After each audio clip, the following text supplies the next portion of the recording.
YIKES. Don't ever be late for a date. Hello everyone, my name is Grace and welcome to my channel. Thank you for joining me back again for Nerd Life number 4. We are going to be going over chapter 4 in Who Will Do What by When. I am currently on vacation and I am trying to finish this book. I didn't shoot yesterday, so unfortunately I have to shoot it right now. So hopefully I can get today and tomorrow's footage out by the time I need to. So what we are going to be going over... Sorry, I have to hold it like this because it's kind of loud where I am, and I wanted to find a quiet spot, and I couldn't do that. So, okay, so we're going to be going over what you see is what you get, and then, yeah. I believe this is the one explaining about how to fix the problems that have been, so far shown in the novel. So I guess we'll just get right into it.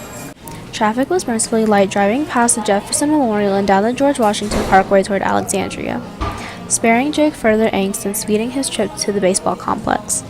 The Little League field was adjacent to the high school field he'd started on years ago, so just being there made him feel a bit better. He smiled at the sight of Coach Peters teaching a little redhead kid with glasses how to hold the bat. Jake made his way around the neatly manicured field to the dugout and sat down. With his elbows on his knees and his hands clasped in front of him, he watched Coach work with the 9 and 10-year-olds. They seemed like a motley crew with little organization. Of course, it was only April, and they had just begun practicing a week before. Coach still had time to work his magic and pull these players together as a team. Wish I could say the same about the situation at work, Jake thought. Jake looked out at Coach with admiring eyes. Still in great shape at 68 years old, Coach seemed to mix between a young and old man. A lean 6-footer with physical strength much greater than met the eye, Coach's sharply lined face suggested a life of trying times and a career spent mostly outdoors. He had spring in his step but stiffness in his shoulders. Jake listened as Coach gave the Little Leaguers a pep talk on his number one topic, fundamentals. Execute the fundamentals, he said, and the winning takes care of itself. Coach had always been sort of an anomaly. It was obvious he loved coaching, but being outside and working with the kids, but few knew he was actually an astute businessman. He believed in lifelong learning and was the most well-read man Jake knew.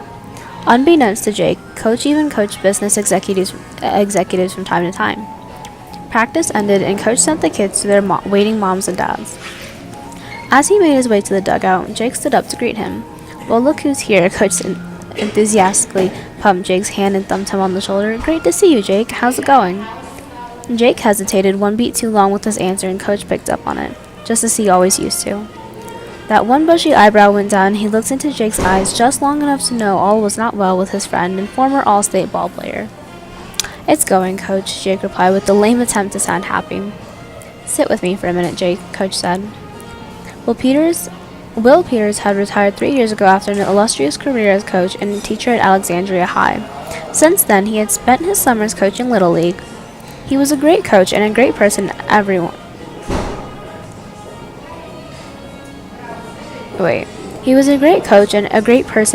including opposing coaches, admired.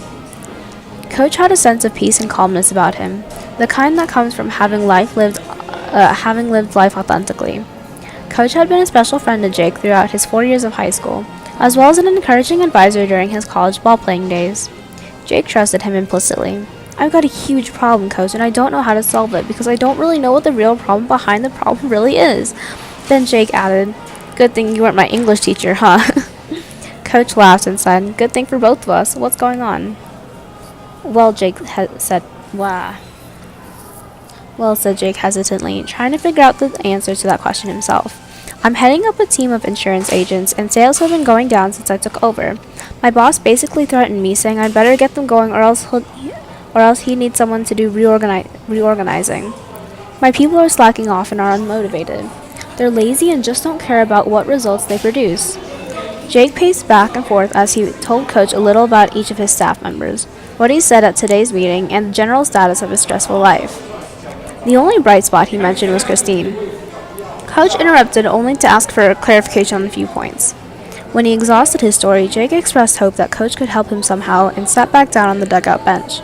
"Wow," said Coach. "That's quite a load you're carrying." Then he asked again, "How do you think I could help you?" "I could use some coaching.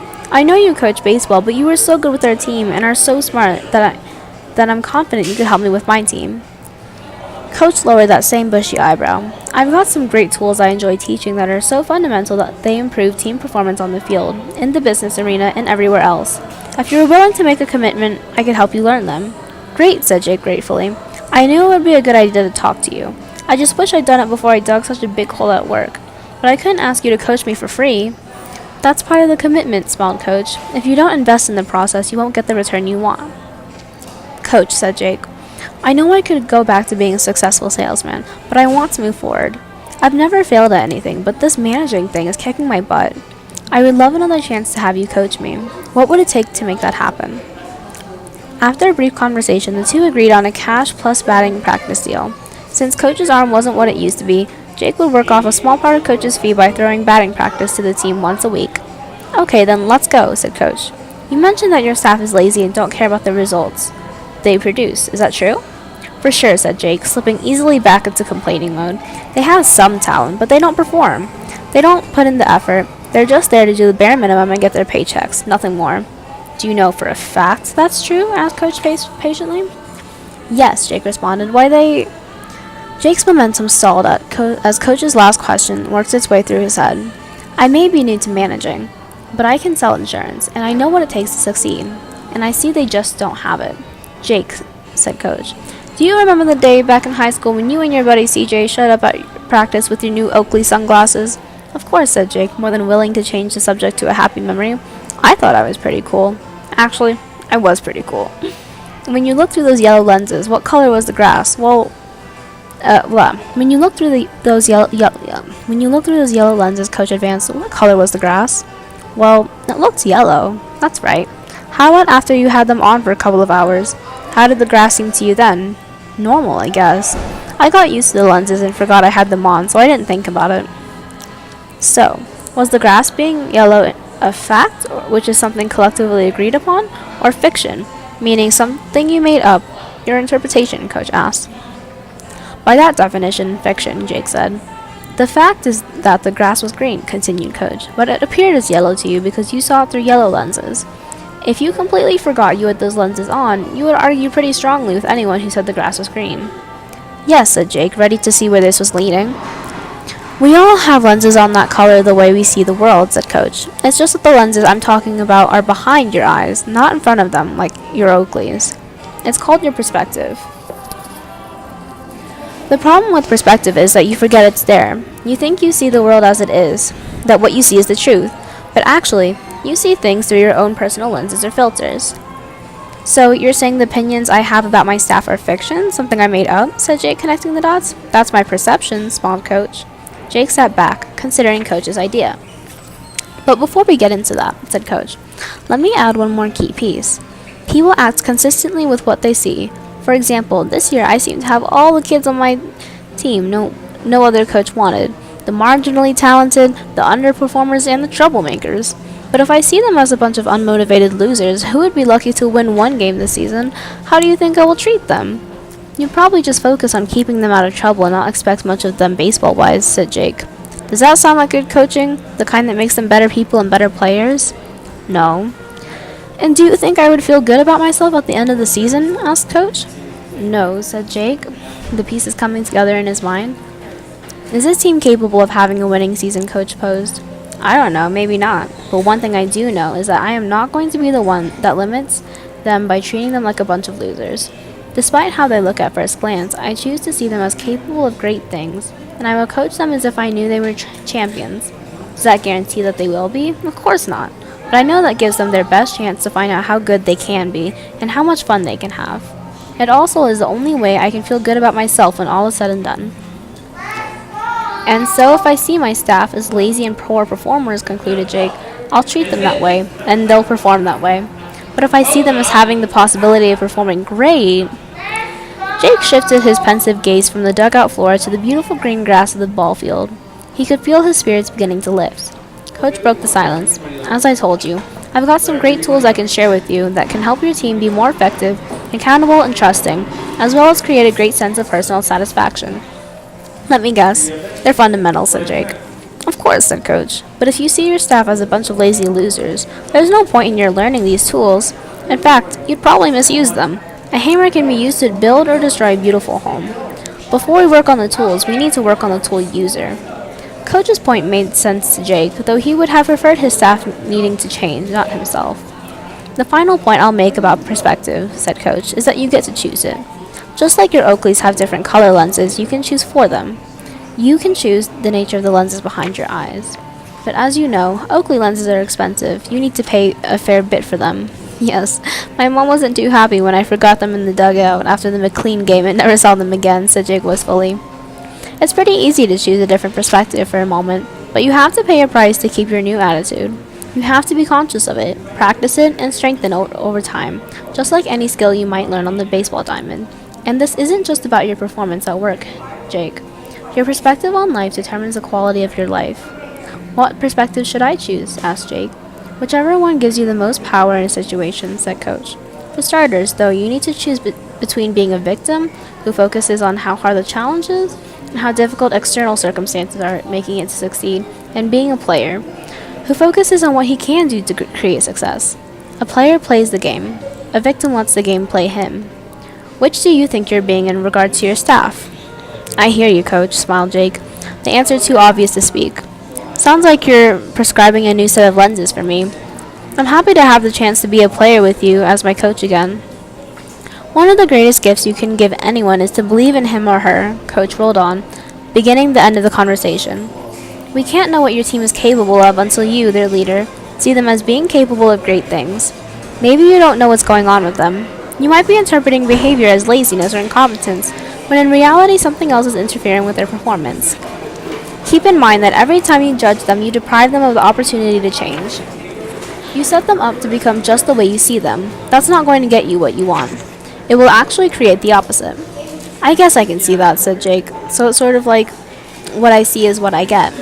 Good one, acknowledged Coach. Yes. Your perception is a self-fulfilling prophecy. Here's your first homework assignment. Homework, groaned Jake. You can gain insight in a conversation, Coach responded, but the only way to change behavior is to practice on the field. Talking about it in the dugout doesn't do the trick. Okay, said Jake. I suppose I should get a notebook? You read my mind, said Coach. And here's the first thing I'd like you to write about. For the next few days at the office, ask yourself if what you see is fact or fiction. Don't try to see people differently than you do now. Just be aware that you look at them through your lenses, and be open to the possibility that your thoughts and perceptions are not the truth. You might even check the accuracy of some of your perceptions by asking your staff. I don't know what you'll notice, but for all we know, your people might be superstars in disguise, just like my little league team. Jake laughed at that thought and stood up. Thanks, Coach. I'll give it a try. Trying isn't good enough, Jake. Will you do it? Sure. It certainly can't make things worse than they are. How will I know you did it? Coach asked. I suppose I could give you a call and report back. That would be great. When will you call? Maybe Tuesday? Jake replied, taken aback slightly by Coach's rigor. Maybe? Coach asked back, with a skeptical expression on his face. Well, no. I'll call you on Tuesday for sure. What time? 2 o'clock, Jake fired back, now smiling at the exchange. All right then. And I encourage you to write this homework on one of those yellow stickies and place it where you can see it. Otherwise, you might forget. Jake thanked his old coach and began the walk across the ball field to his car. Thanks to a new sense of possibility, his step had the bounce it had back in his playing days. He thought, was there something I didn't see in my staff? Maybe I can turn things around. His positive feelings lasted about 30 seconds. They ended abruptly when he looked at his watch and realized he was already 15 minutes late for dinner with Christine. Yikes. YIKES, don't ever be late for a date. So, what I got from this chapter, it is a very long chapter, sorry. I didn't want to speak too fast or too slow. That kind of always annoyed me in English, like when we were doing like the popcorn thing, when people would read. I hated that. Okay. So, kind of like the first thing that I got was that it is very important to like be able to come to someone that you trust with your problems and be able to like let it all out and talk to someone, because keeping it all inside and trying and some like can sometimes drive you crazy. So it is like important to have that one person you can at least explain things to, or like can maybe help you problem solve. And especially if it's someone you trust, like your old coach or something, that's definitely a good example of someone to talk to and like in time when times are tough. Okay. Something also notable in this chapter, what the coach said about seeing from different points of view, so through different lenses and different perspectives. I think that's sort of something that everyone does already see, like in the normal world, like in your relationships or in the workplace or even in school. If you have friends and you don't know what they might be going through, you know that saying where like if you were to walk a mile in their shoes, you don't really know what's going on in somebody's life, so it's kind of difficult to like remember that when you're very frustrated, you're very emotional about something. So it is important to keep that in mind when you're trying to problem solve something, or you have something like in your team that something's not working, you don't know what's going on, you think your team members are just blah, and you don't want to work with them and they're just being cooperative. You might want to try seeing it through their view, or their point of view, or their perspective.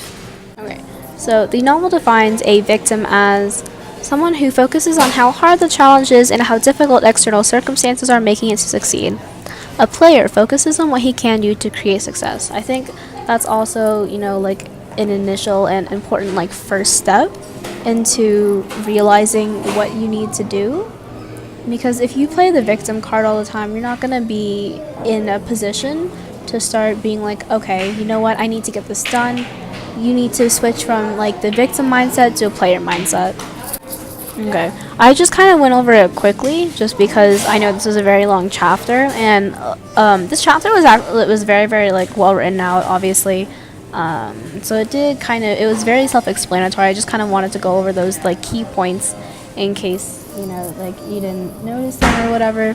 But so the next chapter will be Jake has Christine's perspective for dinner.